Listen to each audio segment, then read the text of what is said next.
Hi students, in this video I'll be going through the 2014 O-Level Paper 2 question 3. Alright, so the question goes, the area of a quadrilateral is 13 minus root 48. So in the case where the quadrilateral is a rectangle with width 3 minus root 3, find without using a calculator the length of the rectangle in the form of a plus b root 3. Okay, so over here we have a rectangle, so we are told that the area is 13 minus square root 48 cm square, and then the width is over here, let me write over here, 3 minus root 3 cm. Okay, and then we are asked to find the length. Okay, so we know that length times width will give us the area, so the length will be area divided by the width. Okay, so we'll go ahead and write that length will be the area over the width. Okay, so 3 minus root 3.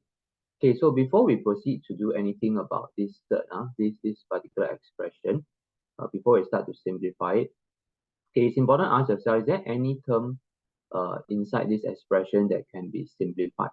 Alright, so 13 and 3 obviously cannot simplify. Root 3 is already the simplest form. So what we can do is we can try to simplify square root 48. So to simplify a set, you need to ask yourself, can we find the biggest, we want to find the biggest possible perfect square inside 48. Okay, so in this case, after thinking for some time, you should be able to realize that you can find 16 inside 48. So we can express 48 as 16 times 3 over 3 minus root 3. Okay, why we want to express 48 as 16 times 3 is because square root 16 will give us 4. So the expression will just become like this. Right? Then from here, after that, you have simplified everything, the only thing that you can do to simplify this expression will be to rationalize it now. So to rationalize a set, we'll do what we always do. We'll multiply the top and bottom by the conjugate of the denominator. So in this case, the conjugate of denominator will be 3 plus root 3. So we'll multiply 3 plus root 3 on the top as well. Okay, then let's do the multiplication. So we just use the rainbow method. 13 times 3, you get 39. Then 13 times root 3, you get plus 13 root 3. Then this time this, you get minus 12 root 3. Then finally, this time this, you get minus 4. Root 3 times root 3 will give you 3. Okay. Then the bottom, of course, will be a square minus b square. Okay, then let's simplify a bit. So you have 39 minus 12. So 39 minus 12 will give you 27. 13 root 3 minus 12 root 3. 13 apples minus 12 apple will be left with 1 apple. So 27 plus root 3. Then at the bottom you will have 9 minus 3. Root 3 square is 3, right? So 9 minus 3 you have 6. Okay, then from here we just express it in that particular form by splitting up this particular fraction. So you will get length equals to 27 over 6 plus 1 over 6 root 3. Okay, then don't forget to ask yourself whether you can simplify any of these fractions. So 27 over 6 you can divide by 3 to the top and the bottom. So you get 9 over 2 plus 1 over 6 root 3. Okay, so we have expressed it in that form already. So in this case, A will be 9 over 2 and B will be 1 over 6. Alright? Okay, so this is how the first part of the question goes. Okay, let's take a look at the second part. Okay, so now for the second part, the quadrilateral has become a square with side 2 root 3 plus c. Okay, but the area remains the same. Okay. Okay, so the area still remains as 13 minus square root 48 cm square. Okay, so for a square, we know that the area would be just the length, you square it. Okay, the area will be the length square. Okay, so in this case, we can formulate an equation. So the area is 13 minus square root 48, okay, cm square. Okay, but you know area of square is actually just the length, and then you square it, okay.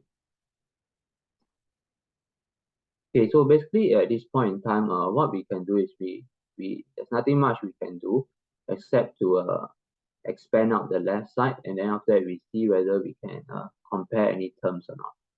Okay, so if we expand out this one, okay, maybe we write this way first. Okay, to avoid making any mistakes, huh? Okay, so when you do A math, we try to avoid mistakes. Okay, so at the same time we simplify this third. Okay, square root 48. Okay, so rainbow method, 4 times 3. Okay, 2 times 2, 4, root 3 times root 3 is 3. Then that go this way, you have 2c root 3, then another 2c root 3. Then finally you have d squared. Okay, then here will be 13 minus 4 root 3. Okay, okay, let's just simplify the left side. So 12, for numbers, we have 12 plus c squared. Okay, so c is a constant, plus 4c root 3 equals to 13 minus 4 root 3. Okay, so once we arrive at this point, what kind of comparison can we do is that we can compare the rational terms with the irrational terms. So the irrational terms will be those terms with the surd, okay, the square root 3. So this one will be the irrational term, okay, on the right side, and then on the left side, this one will be the irrational term. Okay, this one will be the rational term, and this one will be the rational term on both sides. Right, so in this case, if you look at it, it's easier to compare the irrational term. Okay, so you have 4c root 3 equals being similar equals to minus 4 root 3. Okay, so if we write out, okay, so in this case, we can come to the conclusion that 4c is minus 4, and then c will be negative 1. Okay, but before we confirm whether this answer is correct or not, we can compare the rational term. So the rational term on the left side is like this, right? Okay, if I were to accept negative 1 as the answer, c to be negative 1, then I should put it inside here. And then you realize that you will get 13, which is indeed the same as this side, okay, the right side. So this means that c negative 1 is the correct answer. Okay, okay, so this is how you can do a question like this. So part 2, I would say, not the typical type of question, but then not too difficult, right?